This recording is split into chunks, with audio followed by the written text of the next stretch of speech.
That boy is pulling away. He's so impressive today, the others didn't even have a prayer. Pamela boy rolls in the How many times have you watched that rerun? Probably watched it a good like 10, 20 times.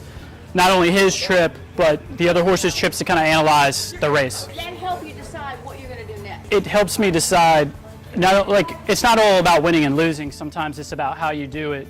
You can win in a manner that doesn't really take you to the next level, and then you can win in a manner that does. We just got the number back on him. He ran a 4 Ragusa number, which was the fastest 3-year-old number all year. So it's faster than Justify in the Derby, the Preakness, and the Belmont. So that kind of gives you confidence to shoot against older horses later in the year.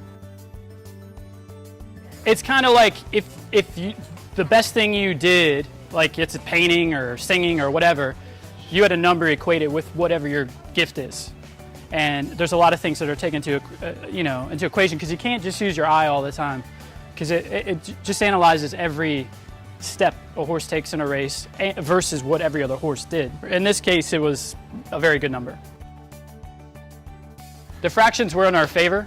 Anytime you can break cleanly, assert yourself, if you have the stamina to keep up that pace, you're going to gallop everything into the ground.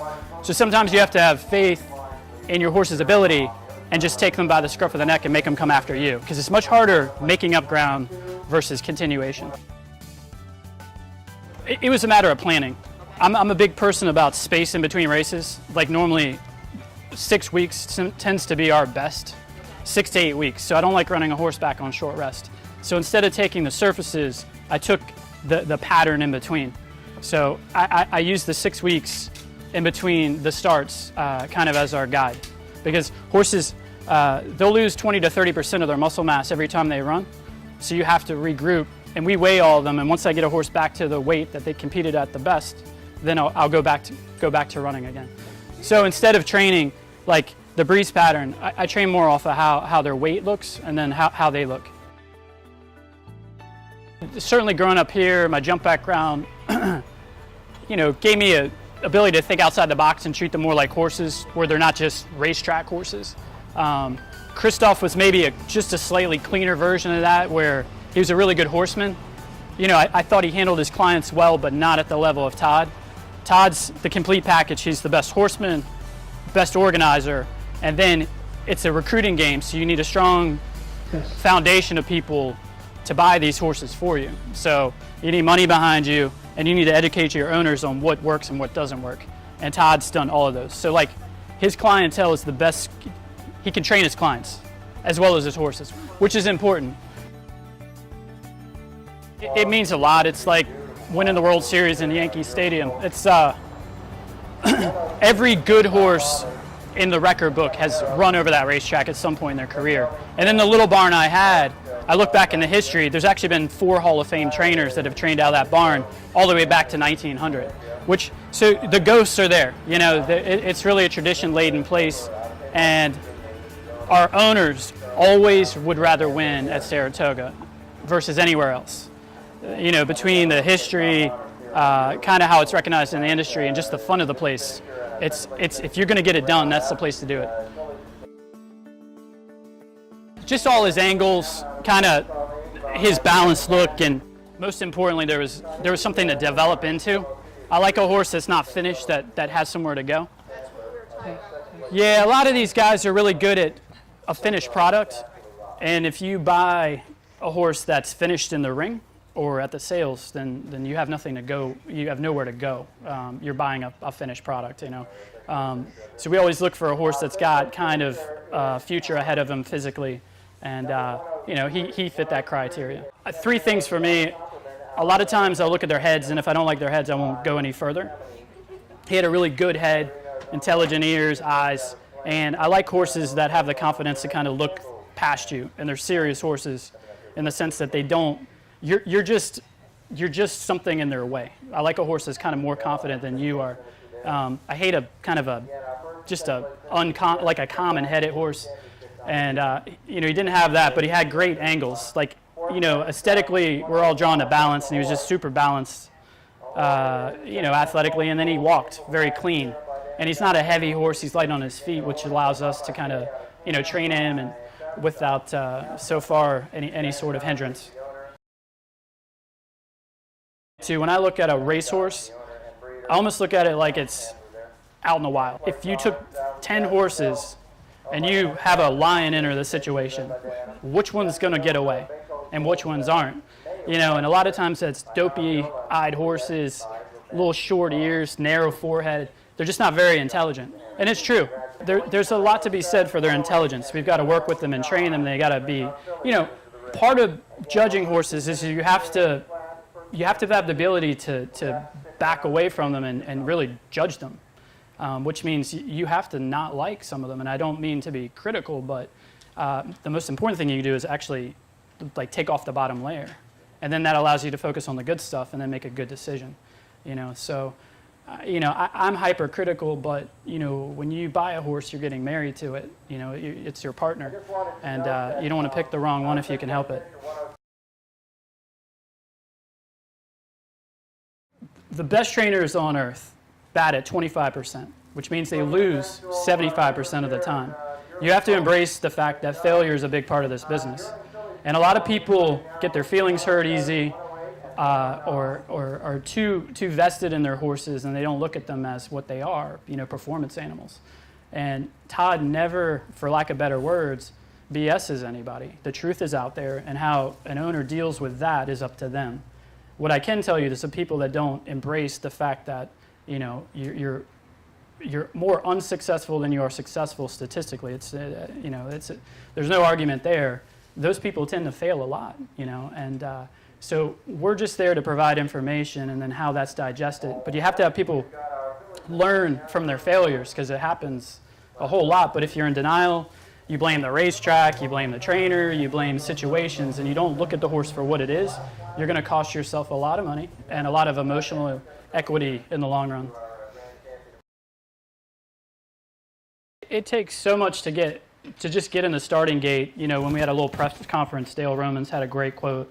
He was 15-1, and they asked him about being kind of an outsider in the odds. He said, if I could tell every owner at some point buying yearlings that they were going to be 15-1 in the Travers, I'd have 150 horses. And he's right. You know, it takes a lot to get there. It takes thousands of things, right decisions to get in the starting gate. It takes one thing to mess it up. It could be a hot walker. It could be something you did as a trainer. It could be the feed. It could be a bad day, a virus. I don't have to tell anyone here. The list goes on and on. So, you know, when you think of the odds being thousands to one, that's normally what it is to get in those situations. You know, everyone talks about the joy, and that's starting to settle in. For me, it was a relief. I was able to sleep. You know, it's contradictory, but the better things are going, the more nerve-wracking it is, because you know you're sitting on a keg of dynamite, you know, and a horse can go off at any time, you know. Could be in the paddock, could be the day before running off. It could be a lot of things. You really want the fuse to be lit out of the starting gate, so to harness all that. But you need a horse with intelligence to do that. You have to have mental fortitude to utilize their athleticism. So for me, it was just a big relief. I felt relieved that we had delivered the horse on the day. I was proud of him because we've put him into an upper echelon from a management standpoint. Now he's a stallion that's probably worth about $15 million. You know, he's worth 3 going in, he's worth 15 going out. So the purse money is great, but the residual ramifications for my owners are huge. You know, and so from that aspect, I just feel like we did our job. I don't feel special. I don't feel like we've done anything other than what we've been asked to do, and that's deliver with our horses, you know. Sometimes you have an epiphany moment where you know they're better than average, and we knew he was better than average, but I think everyone's so quick to want to have a horse figured out, you know, and kind of define it that, you know, the good ones tend to be a work in progress. He's good, but honestly, I think if he's left in training into next year, he's going to be even better. So I'm learning as we go on. I learned a lot more about him this weekend than I had known the week prior and the week prior to that. So it's a continuity of what we see. So, you know, maybe a little bit as a 2-year-old, but, you know, it was more just day to day and kind of developing. You know, we set out a development plan that was long term, you know, over a 1.5 to 2 year period. I tend to train horses so they relax. I want them relaxed and not kind of on the muscle, so they can serve themselves. But for me, in order to win this race, especially on the dirt, is I needed him to break and get involved.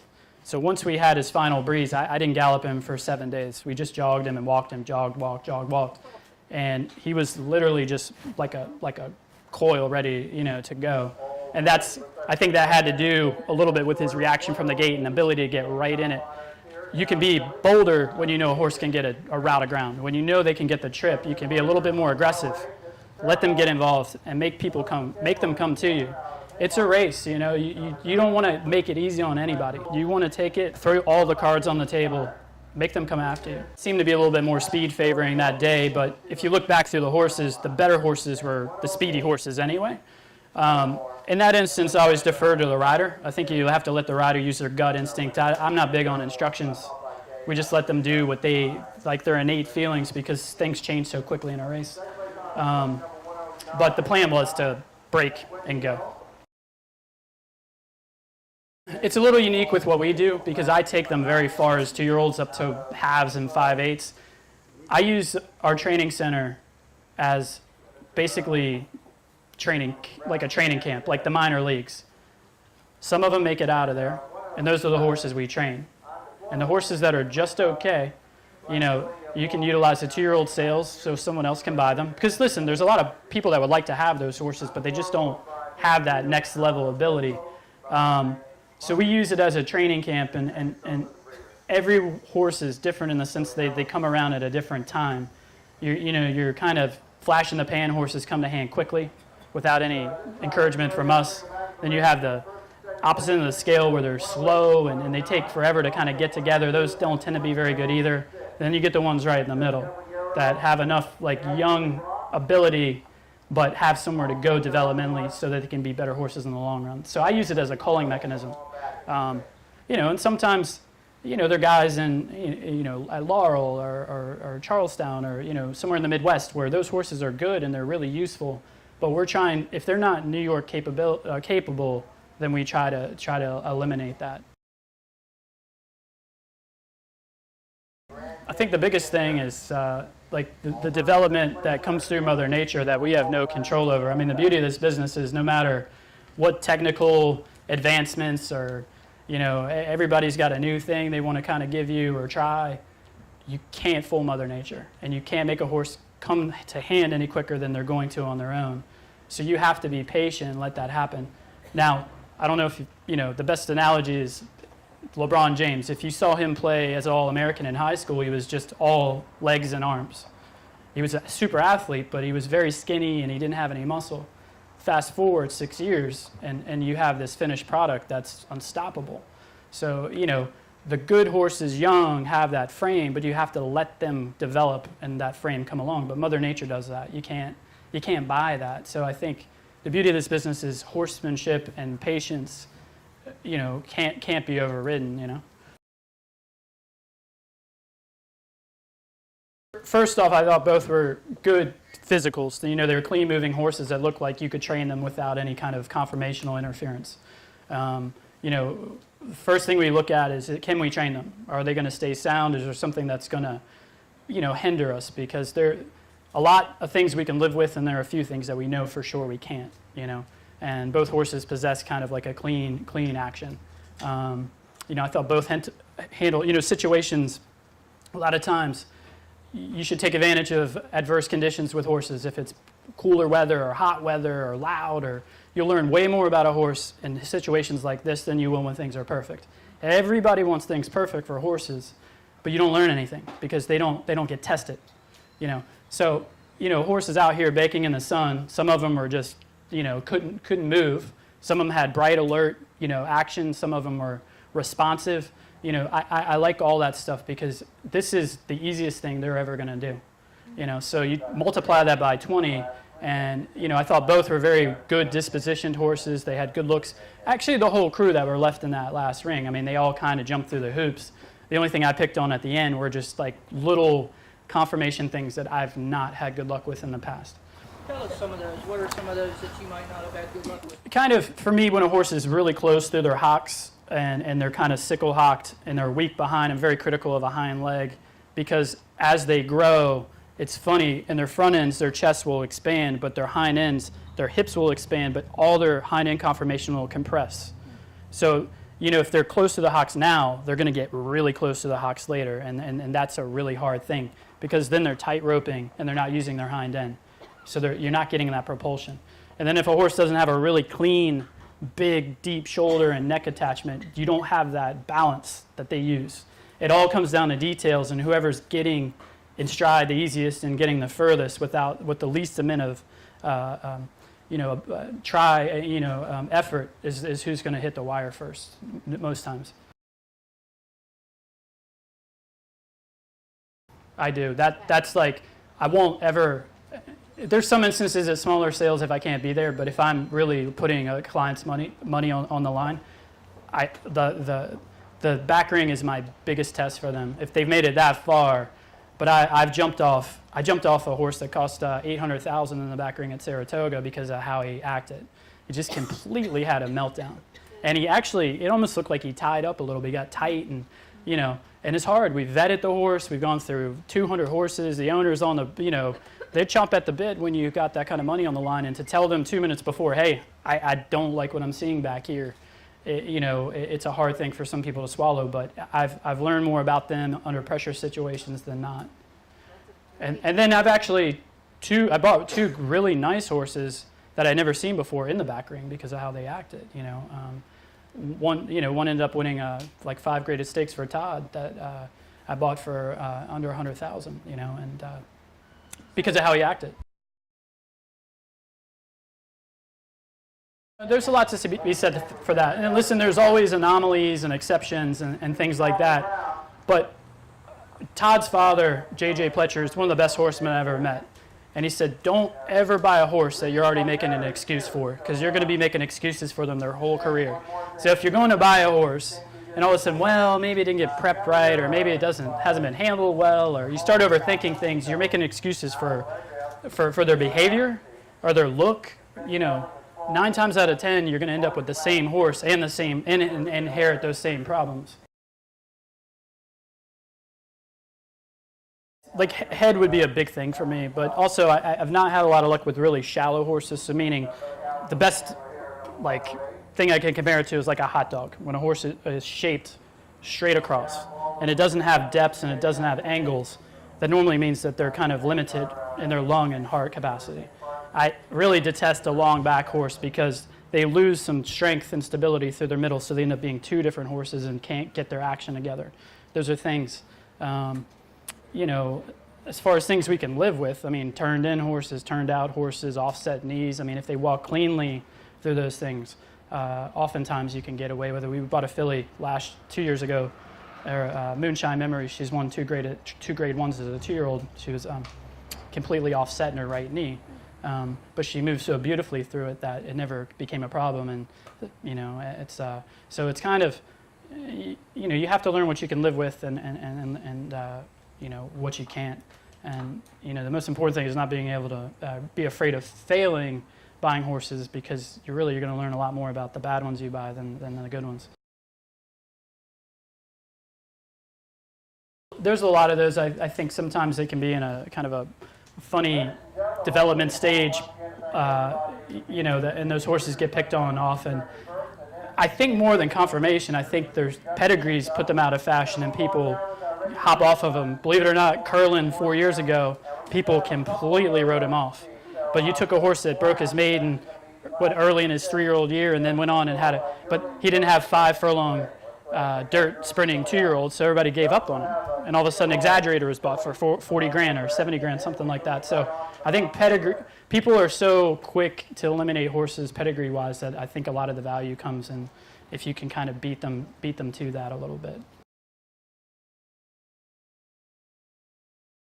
That I don't know. I mean, we're lucky we have a handful of talented horses, but the most important thing is going and regrouping. So we'll buy quite a few horses at the Keeneland sale and try to. You have to plant seeds for next year and the year after, because really your future is dependent upon what you do now. if you don't regroup and recruit into your barn, it has serious effect on what happens to you a year or two from now. Yeah, I think a lot of that boils down, to pedigree. Pedigree has a lot to do with that. And then kind of their mechanics give them the ability to get that ground. Now, I don't know if the pedigree gives them those mechanics or, or vice versa, but pedigree, now that I've spent time around some better bred horses, really comes in when you need it. Some of these great stallions and great mares, I mean, what are they truly passing on? Is it desire? Is it the internal mechanisms? Is it just good mechanics and good physical attributes? There's a lot of theories on all that, but there is a lot of merit to well-bred animals if you can afford them, or if you can't, finding them before they get to that point.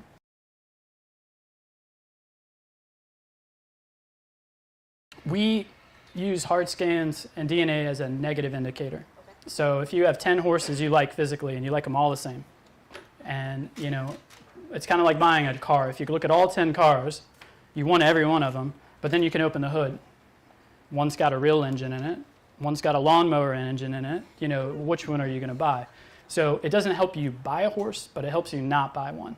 And while, the verdict's out, A plus heart versus B, they probably get the same results. But the bottom line is a C or a D heart, the data is out there that those are poor horses. So, I think if you use common sense and then apply, these new kind of trends that are coming in. I started to do DNA hair samples on horses. Same deal, not to buy or not to cull, but to actually help me handicap what a horse's best distance is. So I'm not punishing a horse early on, sprinting them when they really want to go a route of ground. So I can go, well, the DNA's there, the pedigree's there, it looks like that. This horse we're going to put on the shelf for 6 months and bring it out when it really is time to spread it, and that's helped a lot. What's funny is like, I'll use Catholic Boy as an example. He's got a rare combination of speed and distance panels. So he has the speed to take it, but he has the distance panels to actually finish it off. And then you have horses that just have speed panels and they can only go fast for a short amount of distance. And the worst horses are the ones that have double distance panels but no speed. Those end up being fox hunters and steeplechase horses, which is fine, but that doesn't get it done in our game. Yeah, I think he's got that rare combination of pedigree, mechanics, and then he's got a mental ability. Sometimes when you apply horses speed and involve them early, their brains kind of go with it, but he can actually apply his speed and then he can relax. So that's a rare trait. Justify had it. American Pharaoh had it as good as any horse I've ever seen. He could get out there and then his brain just cut off. And a lot of time that anxiety and lactic acid buildup and all that will get to the bottom of a horse because they're just, even though they're traveling in a sweet spot, they just get panicky while they're running. There's no doubt. I think there's some bloodlines. It's funny, you'll have a bloodstock agent go, well, the Candy Ride line, for instance, they typically have really poor hind legs, and people forgive them for that. Dynaformer, Stormcat was notorious for terrible knees, but he got runners. There's no doubt that they pass along things that you have to be a little leery of. I'd question some of the horses that get retired to go to stud sometimes because people act surprised when they don't last.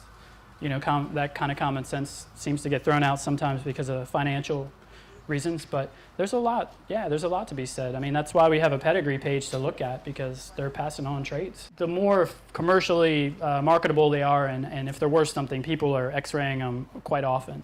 To make sure that when they bring a horse to the sale, it's as clean as it's going to be. It's like trying to sell a car with no dent in it, so it looks good on radiographs, because a lot of times for instance, we actually passed on Justify, and we were one of 150 people that did, because he had a 2A scope, so he had a lower spectrum scope, so his throat didn't function perfect, and he had a big stifle OCD.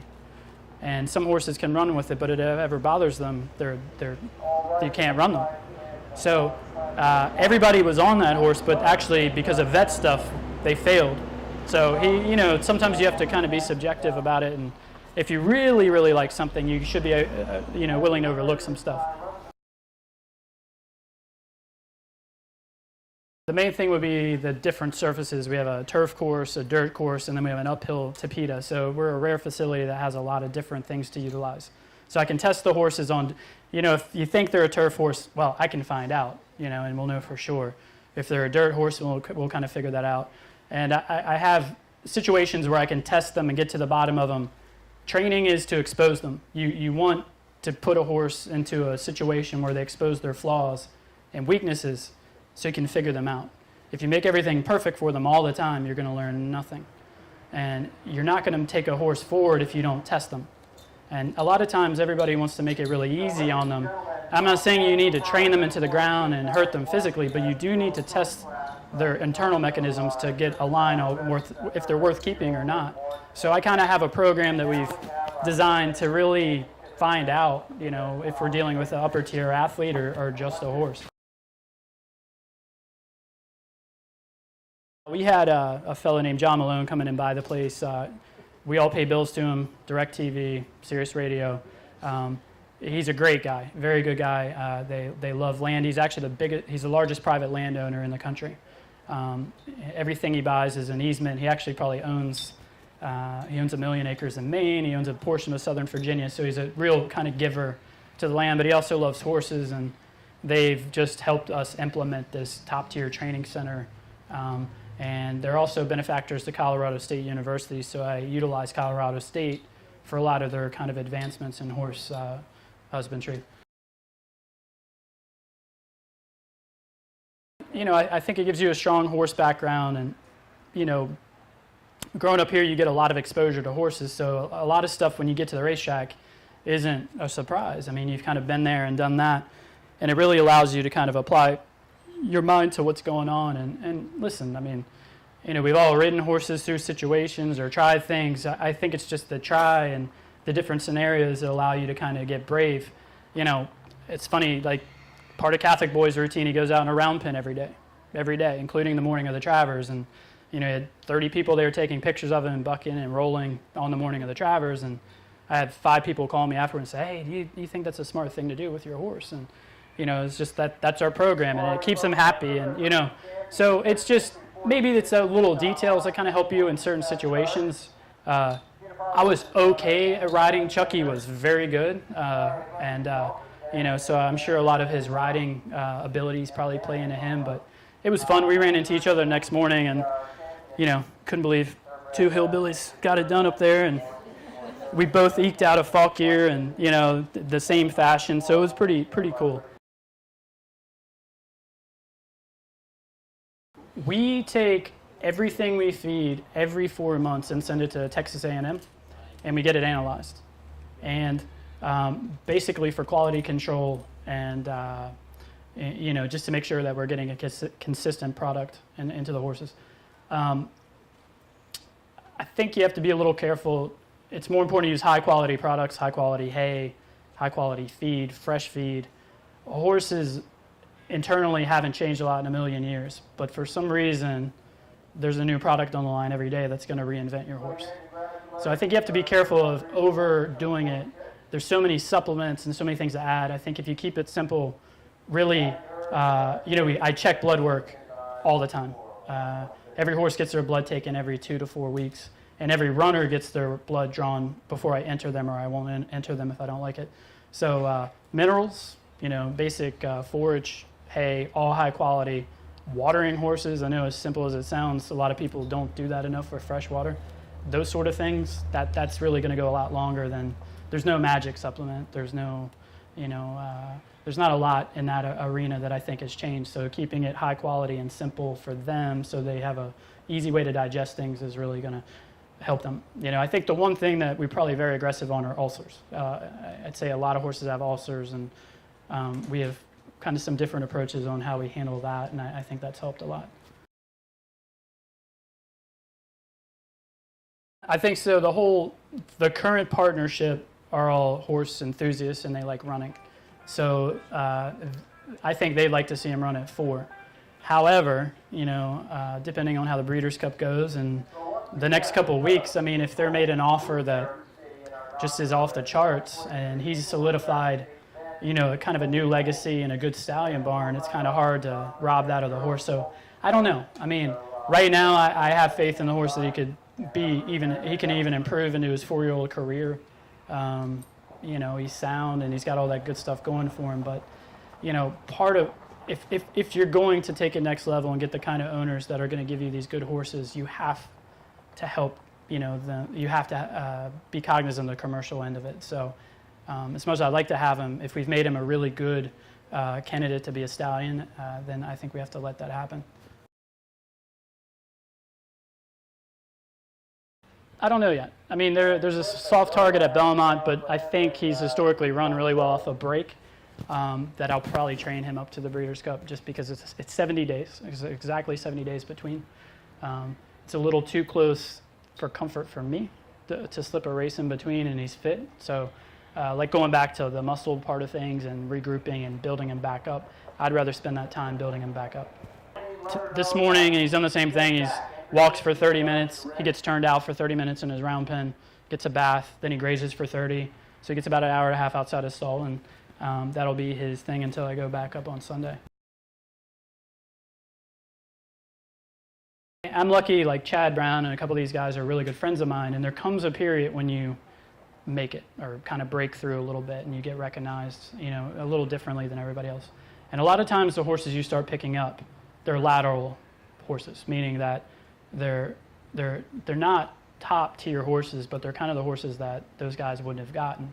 So you have to be careful because you could spend a lot of time putting your energy into kind of a lateral, you know, horse where they're just, you know, and there's nothing wrong. I mean, we all have maiden claimers and stuff like that, but if all of a sudden you're focusing on 50 maiden claimers and not your 5 graded stake horses, then there's a problem. So we're in a unique position where I think for me, I'm using it to kind of solidify existing relationships because now there's a lot more confidence in what we're doing and kind of strengthening current relationships and bonds.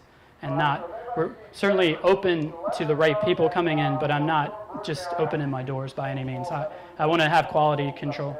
If you have roughly 75 to 100 2-year-olds come in, and you use that kind of as your guideline, and then you help, you know, if a guy sends you 10 and 2 of them are really good, you focus on those. 4 of them will be fun to run, and then the other 4 need to go. You need an exit strategy, meaning 2-year-old sale or giveaways, or because you know, basically, listen, Catholic Boy costs the same to train as the cheapest horse in my barn, and that's not cheap, you know, at the end of the day. So you want to make sure an owner's hard-earned money is going to a place that it can be utilized. So I'd say like 100, you know, about that. I came up with this a couple years ago because I have a guy I love, and he plays at the bottom level, and I have horses with him because I have fun with him, but we've never done any good together. But I always tell him I'd rather break your heart for a minute than break your pocketbook for 3 years, you know. And you know, he really appreciates that, and that's the mentality I'd like to have. The thing is, if they're not good, and there's nothing you can do about it, why wait 2 years for the same result? You know, all you're going to do is hurt relationships doing that, you know. I'd say in some instances, yes, but a lot of times they're doing that as a client courtesy, you know. So, you know, take Steve Asmussen, for example, who probably has 400, you know. If a guy has 50 horses with him and, you know, all of them start at Saratoga, and after 2 months they go, well, these 10 belong in Saratoga, your other 40 belong here, here, and here, he's allowing them to win races where they can win. But you don't have to call 5 different trainers, you know, in different jurisdictions, different programs. That becomes a headache. Then you need a racing manager. So some guys have those numbers because of the client. It's consolidation. And they're willing to part with those kind of numbers. Then there are people who identify early on where they're going to go and, hey, these are our New York horses, these are our Maryland horses, these are our, you know, Ohio horse, wherever. And you kind of group them up like that so you can break them up. So, you know, those guys, you know, having worked for Todd, I mean, he's a super trainer, but he's also a super trainer, and that's why he has them. You know, he's good. You know, he's helped guys. Some of his best training jobs are getting kind of moving on bad horses as good as good ones. Thank you all for coming. Nice job, Debbie.